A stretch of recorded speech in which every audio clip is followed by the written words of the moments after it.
ZB9 news కి స్వాగతం. మంచిర్యాల జిల్లా మంచిర్యాల పట్టణంలోని పంచముఖ హనుమాన్ టెంపుల్ నుండి చాప్రాడ వరకు 23వ పాదయాత్ర భక్తి శ్రద్ధలతో ప్రారంభించారు.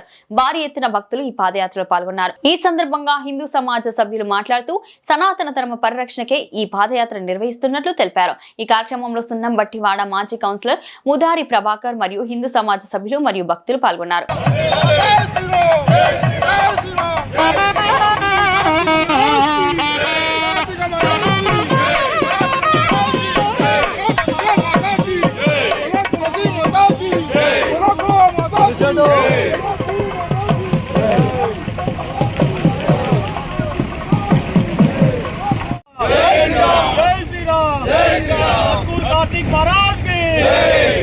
कार्तिक महाराज की चपराड़े कार्तिक महाराज की जय हनुमान जय हनुमान जय श्री राम जय श्री राम भारत माता की भारत माता की जय श्री राम जय श्री राम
పోలీసు వాళ్ళు పంపించాలి. పంపండి, హైదరాబాద్ పంపాలి.